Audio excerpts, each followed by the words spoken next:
Oh, Hilton, stay. Your beds are soft and cozy. No lumpy couch, no stiff futon, no shower line at crack of dawn. Oh, Hilton, stay. A holiday you're saving. When you want holiday comfort you can count on, it matters where you stay. This season, enjoy spacious, comfortable rooms and friendly service when you book with Hilton instead. Hilton for the stay. This episode is brought to you by LinkedIn. Psst, healthcare pros, word's out, and it's too good to keep quiet. Look, LinkedIn is revolutionizing job hunting, making it possible to search by specialty, shift preference, and salary. Endless scrolling is out. Whether it's a mental health therapist or dental hygienist, finding the perfect role is faster and easier than ever. Head to linkedin.com/healthcare and start your search today.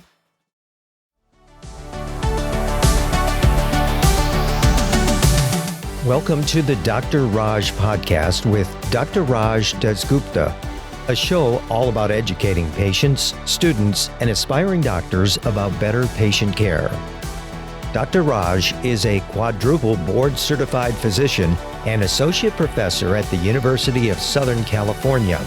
He was a co-host of the TNT series Chasing the Cure with Ann Curry, as well as a regular on the TV show The Doctors. And now, here's our show. Hi, and welcome to the Dr. Raj podcast. And what is this a podcast of? It's a podcast of happiness and wellness, amazing people doing amazing things, and of course, medicine. And I am pumped because April is Sarcoidosis Awareness Month, and we got a super big treat today. We actually have an iconic patient that has sarcoid. It's going to share her story, answer some questions. And, before I introduce her, I got to tell you, I am a man of the 80s and 90s. I got to tell you that I've watched her on TV. I kind of watched her movies. So today's guest is actually Karen Duffy.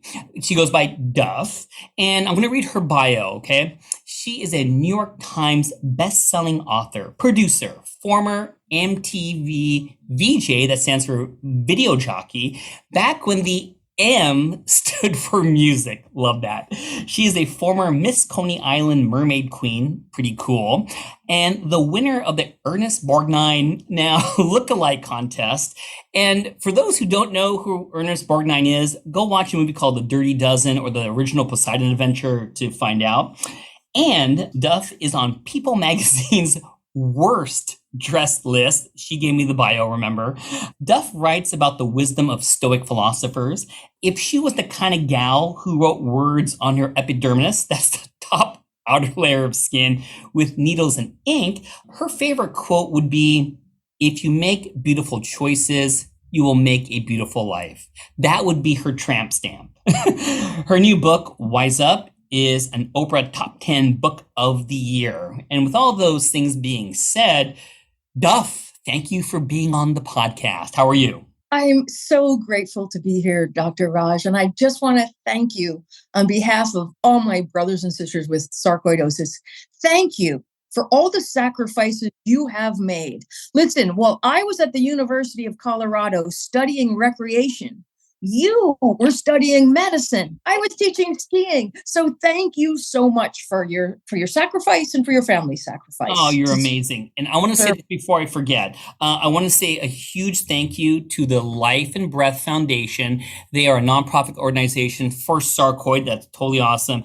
And the biggest heartfelt shout out to their CEO, Sean Hall. He's been my friend. He's always supported me and has been a great advocate for sarcoid. And Life and Breath is very lucky to have him involved. So with that being said, I do feel some people are going to ask the question, Duff, what is sarcoid? I'm going to put you on the spot. And I hate doing that. But in your own words, can you explain to my listeners what sarcoid is? I have neurosarcoidosis, which is sarcoidosis is a rare disease.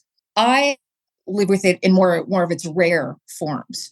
And as I understand, the cells in soft tissue becomes less permeable and granular like sand. And these cells group together in granulomas, most often on the epidermis and in the lung tissue, but can happen anywhere. And I have it in my brainstem up to my medulla, and from about the C7 section of my spine. So I am not your typical sarcoidosis patient, but the interesting thing is there is no typical patient of sarcoidosis. It hits us all differently. Wow, I might make you an honorary medical student. That was a really awesome answer. And for that, I could lead right into my questions, which is, when we talk about your symptoms, how did you first present? I mean, you nailed it, that sarcoid commonly affects the lung and you get cough and difficulty breathing. How did your, air quotes, sarcoid first present? What were your signs and symptoms? Dr. Raj, Yeah. it literally hit me overnight like a proverbial ton of bricks. It was interesting because I view myself as a very unlucky person. And I happened to be at Emmy Awards, a show that I was on, Michael Moore's TV Nation, had just won Best Information TV Show. And my date was George Clooney, who was there for ER. And back from the Emmys, I was like, wow, my neck really hurts. Did we have too much of the old loudmouth soup? Did we drink? No. And literally, it was one of those experiences of pain which erupted within me that I knew I had to go and get medical attention. So I flew from LA back to New York. My doctor stayed there later and I went to see him and he said, okay, you're going right in for CAT scans and MRIs. And it did take about 2 years for a diagnosis. Oh my God. So that is not unusual for people with rare diseases like sarcoidosis and neurosarcoidosis. And during that time, I wasn't, weakened by not knowing, uncertainty. I kept thinking, well, if there is uncertainty, maybe it's something that's maybe not bad. So I am so grateful for the care that I receive. I am a grateful patient of Western medicine. And I can't believe the miraculous life that I get to live while living with sarcoidosis. Now, let me ask you this. So when all this was going on and it took 2 years, which you said correctly, unfortunately, sarcoid is underdiagnosed, misdiagnosed, delay in making the right treatments and decisions. What did you think was going on? You're like, this could be, I'm getting bad tension headaches. I love the joke about the alcohol. Neurosarcoid wouldn't be high on my differential because, like you said, it's a rare of the rare. Did you even think you have a rare of the rare disease? What do you think was going on? I would say within the first 3 weeks, my general practitioner, Dr. Matarazzo, I send Dr. Matarazzo a thank you every time I say his name, because while I went back to see him and he said, Duff, we don't know what this is, and you'll be handed off to neurologists. But he said, I want to just prepare you. And he said, when you're dealing with the serious unknown, there may be a possibility for charlatans to somehow, try and get you to do a lot of unscientific treatments. And I just want you to beware. Yeah. And I thought the courage of that doctor, honesty, is something that I am so grateful for, and so grateful to Hippocrates for making the oath to be so honest with me. I'm deeply grateful. And a part of my therapy of living with sarcoidosis is I write a thank you note every day. So, I want to ask that, when you're finally told that, hey, the diagnosis is sarcoid, was it one that gave you a little relief? Like, oh, it's not cancer, it's not never-ending seizures. Or what was going through your mind when you heard that word? And let me ask you this. I'm going to give you a two-parter. So sarcoid also affects every single organ in the body. what organs have you found out throughout the years sarcoid has kind of put their paws into? When I heard it was sarcoidosis, I Mhm. felt a sense of optimism. There's not a whole lot of information at that point. This is 20 years ago. So I felt, oh, well, if it took this long to get this diagnosis and it is this mysterious disease of unknown origin, then there's room for hope. So what's interesting is it primarily presented in my brain, and because your skull is a contained universe, that the granuloma got so big that it crushed the nerves in leading radius down to my neck and to both hands and feet. So I did have lung involvement, but that seemed to kind of resolve with steroids. And again, I'd write a love letter to steroids. It's not an easy drug to take, but boy, does it work. Yeah. Well, it's good because our conversation leads nicely into my next question, which is medications. I mean, there's a disease state, and oh my God, my heart goes out hearing to have sarcoid in what we call the central nervous system, the brain, and chronic pain. But treatments for sarcoid sometimes could be just as bad, though beneficial as necessary. What medications have you been on for sarcoid, and what were those side effects from those steroids you mentioned? What did you have to go through? I was hospitalized multiple times with massive doses of steroids, like 2,500 milligrams. So I did that for about a year, and then I matriculated up to methotrexate, which I took for 7 years, and Tegretol, Neurontin, and I am still on Neurontin, MS-Contin, Elavil or amitriptyline. Mm-hmm. So those are what I take, and sometimes I have glaucoma, which may be related to one of the drugs that I was on. But again, all those drugs and the incandescent radiant minds of my doctors have me alive. And I am just so full of gratitude. In addition to kind of what I take as prescription medicine, reading and walking are a part of my day, a part of my prescription for health, just as much as taking my medicine and taking my vitamins. Let me incorporate this because, when I think about you, you are one of my favorites. When I watched MTV, I loved you as a VJ. I call you a public figure. So how is it communicating with friends, family, and the media when you try to explain what sarcoid is, especially because you kind of look okay on the outside sometimes when you have sarcoid? And my example for this was I did some research before this interview. I was watching your Charlie Girl Revlon commercials. Did you have sarcoid during that time? Yes, I did. And I was actually injecting myself with methotrexate in the dressing room. I was on steroids, and my agent was there, and she was concerned that I was lucky in my youth that I had a short career as a model. Most careers as models are short. And I will tell you, getting a chronic illness is no beauty treatment, but I figured I should just be honest with Revlon.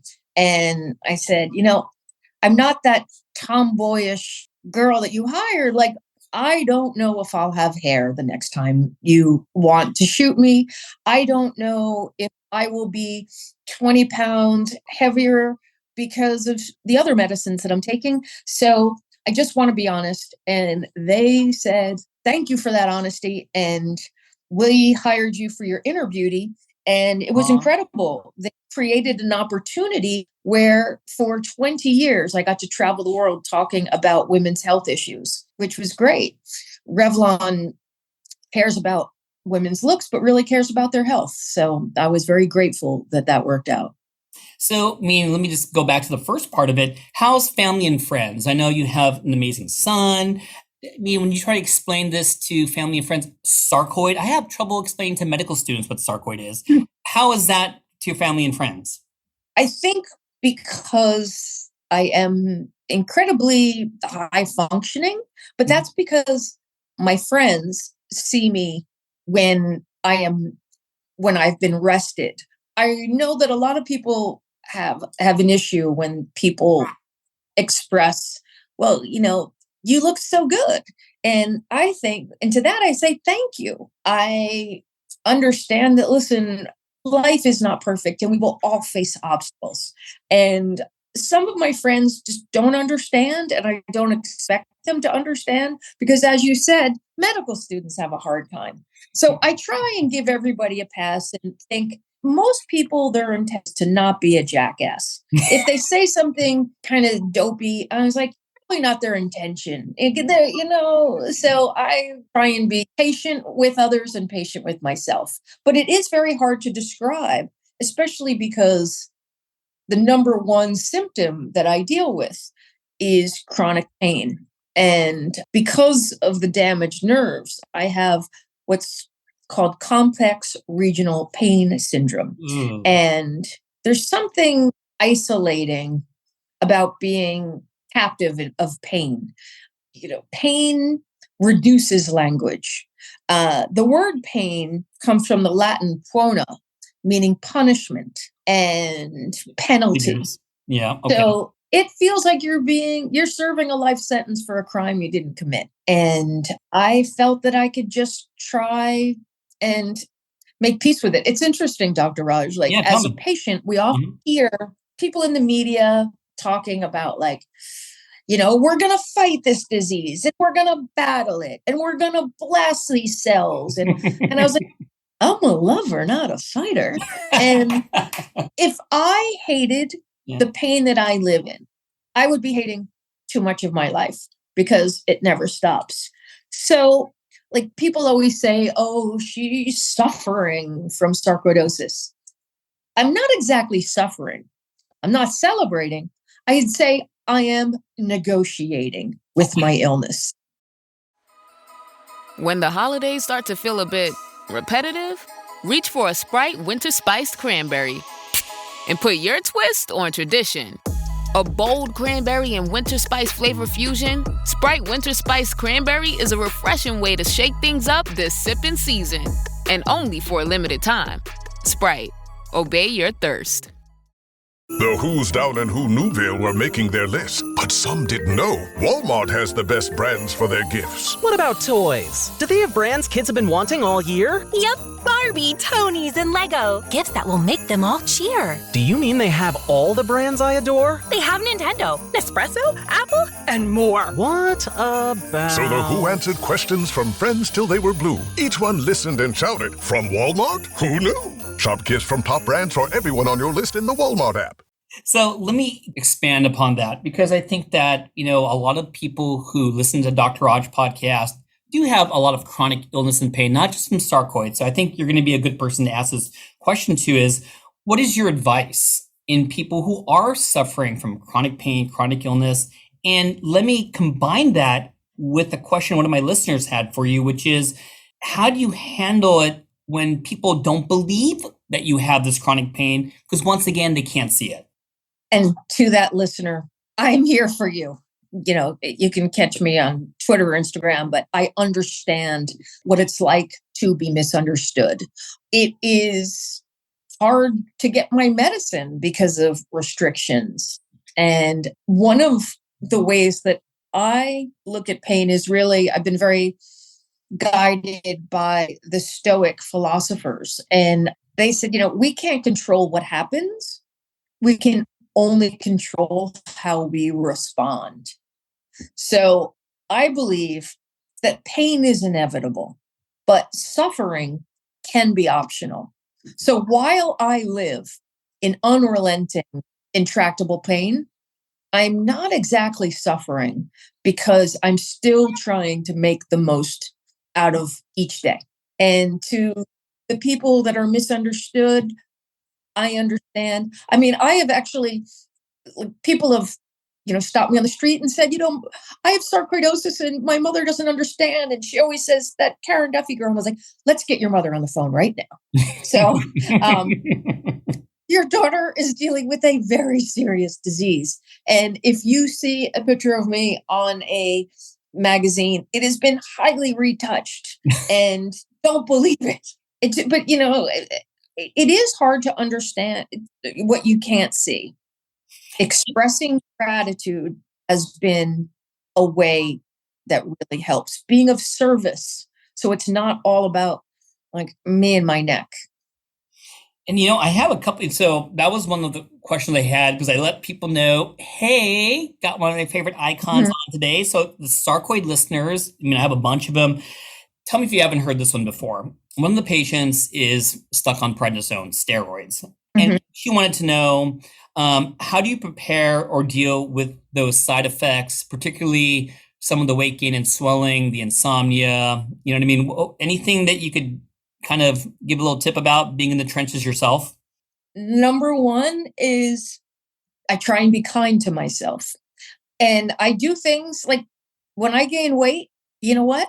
I buy bigger pants. And when I am kind of titrated down, you do get back yourself. It is not easy, but everybody faces obstacles. I would say, I never really had a big problem with insomnia, but I did grow a mustache. I could be the only Revlon model that could do an aftershave.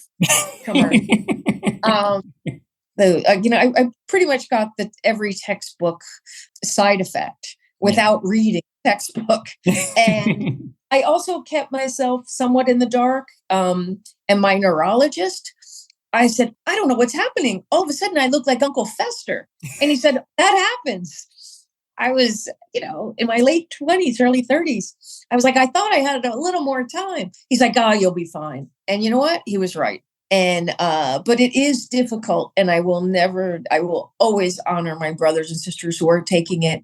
And just know that where there are people who understand. One thing my husband said was I became unbelievably punctual. That the steroids, I'm normally like Oscar Madison. And I'm a bit like Pigpen. And my husband is like Felix Unger. He said, the house has never been cleaner. And I would show up 5 minutes early with smoke coming out of my ears. Realizing that was a side effect, I was like, okay, I can now laugh about it.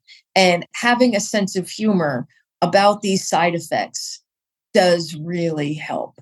Now, I got to tell you, you are funnier than I thought you would be. You got one-liners. But the last question from the sarcoid listeners, and I like this one, I handpicked it, was that, everyone, sarcoid affects every single race and age and gender. And of course, in the US, African-American women get it hit really super hard. But there's, I see patients of all ages. So they want to know, my patient, that if you were diagnosed in 2023, that's right now, is there anything you would do differently from being diagnosed when you were? That was, almost 2 decades ago. What would you do differently? Well, I'd still go on that date with George Clooney. Let's see. I did see a psychologist who deals with women who are struggling with a serious diagnosis. And it took me about 2 years to get there. And I wish I had done that sooner. I don't know how this doctor did it, but I didn't want, what happened, Dr. Raj, is I did not want to fall into a hole of depression and not know how to get out of it. I don't know. It felt like she didn't say a word, but somehow she got me there. And I will say I probably went to her for 6 months. And now 20 years later, I am still using kind of what she taught me. So I would say that's what I would do differently. I would probably go to a therapist a little bit earlier. No, and I kind of like an answer because not everything is just, hey, here's some Western meds, here's some medications. We do need those, but I'm glad you brought in a different spin on that. That was nice. And now I promised you definitely have fans. So people just wanted to ask you fan questions, and my wife wanted to ask you a question. So I have two more questions for you in general. These are not sarcoid questions, so I got to warn you.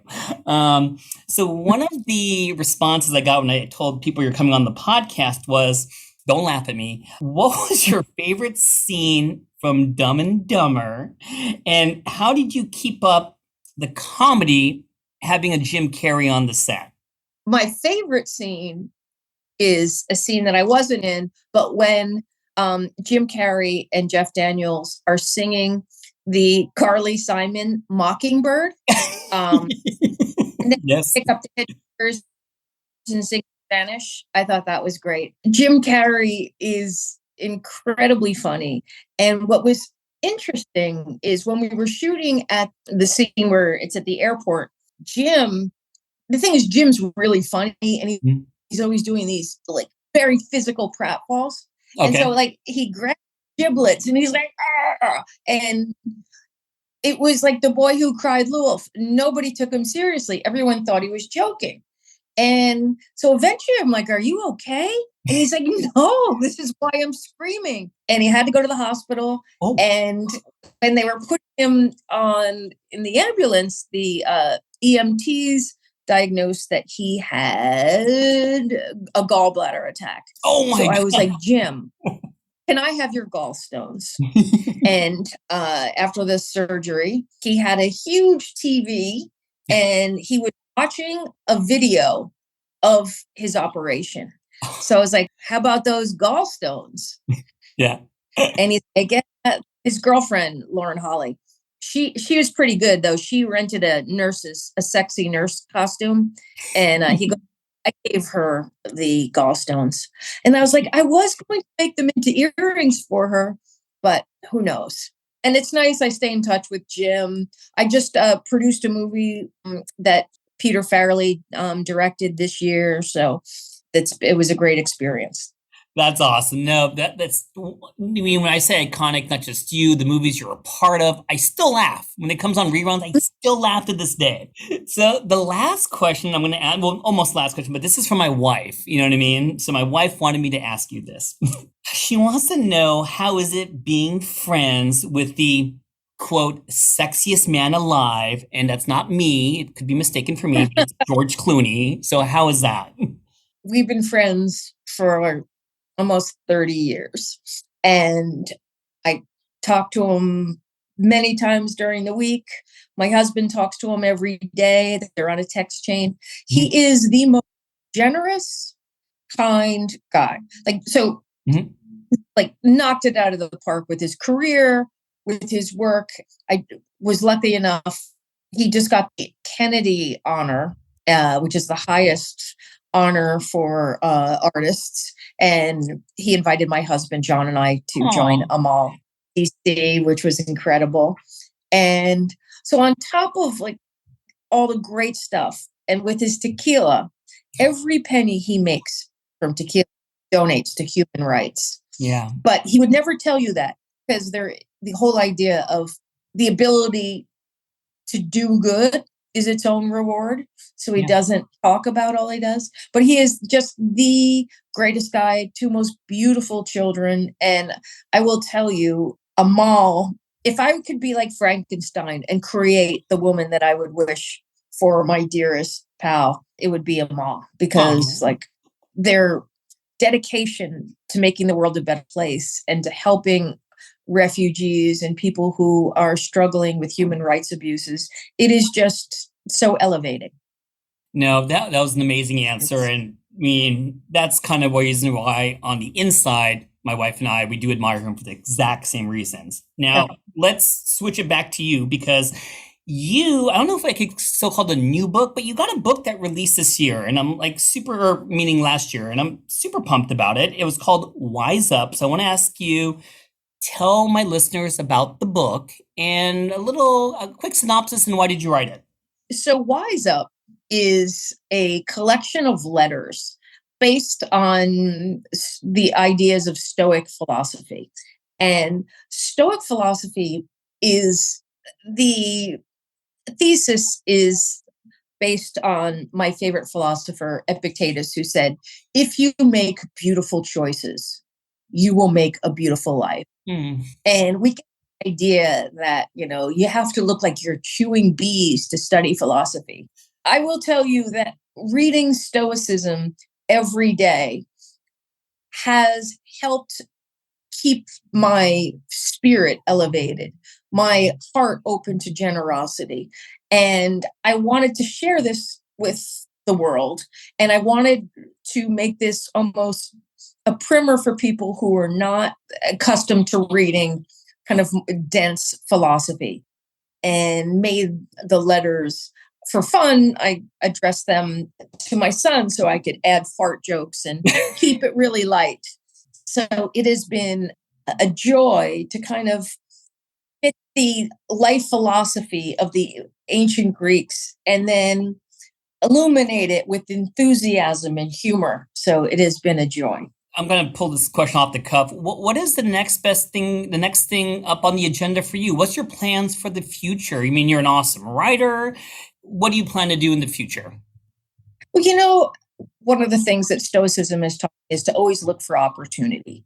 And I could no longer be an actress, not because of actually lack of talent could be a problem, but I am no longer insurable on a set. A production company will not insure someone as a lead character or someone to show up every day, because it is not guaranteed. And it's not guaranteed that I will look the same in the course of 4 or 5 months. So I'd always been a writer. So I am now writing my new book, which is called The Optimistic Stoic. I'm traveling to Tampa on Friday to get a speech at the Modern Stoics Stoic Summit. So it's been great. I've been traveling the world speaking about Stoic philosophy and optimism. And I enjoyed producing the greatest beer run ever. But I really am most happy in my role as Mrs. John Lambros, as Jack Lambros's mom, and a writer, and working on my next book. I write every day, and that is, again, having something to do every day, having goals. We're all going to take punches, but having goals and understanding that we need to have a purpose. And the beauty of life is that our purpose will change as we matriculate through the years. So I am very grateful for where I am now. Well, you know what? Just one last thing. I just want to say first off that you're just really cool. And, if you told me years ago this beautiful MTV VJ is going to be down to earth and I could talk to her like I talk to my buddies and we could curse and just make fun of each other, I wouldn't believe it. You're super awesome. And for my sarcoid patients, for my regular fans who are listening to the podcast, if they do want to learn more about you or get your tips, advice, purchase your book, whatever it is there any way they could follow you, find you, or anything like that? Absolutely. We have a website. It's called wiseupstoic.com. And I'm on Twitter and Instagram, and I do check those. But listen, we're all part of the same team. We are part of the same family with sarcoidosis.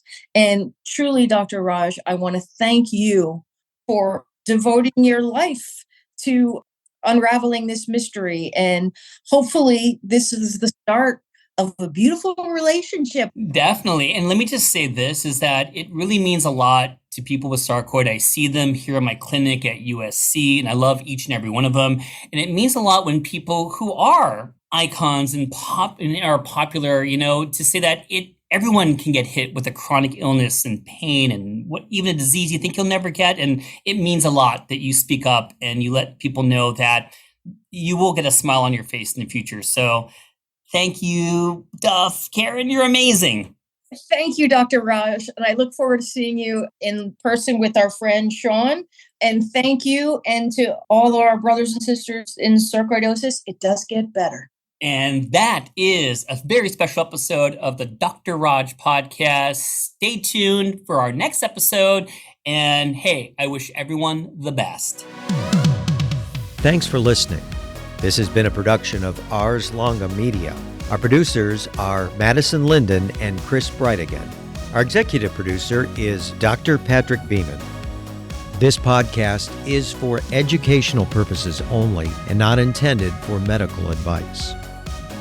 Ars Longa, Vita Brevis.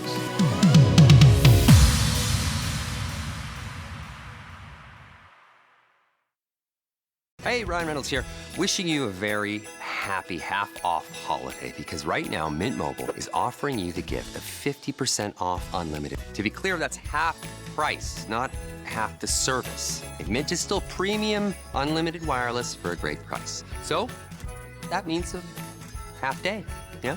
Give it a try at mintmobile.com/switch. Upfront payment of $45 for 3-month plan, equivalent to $15 per month required. New customer offer for first 3 months only. Speed slow after 35 gigabytes if network's busy. Taxes and fees extra. See mintmobile.com.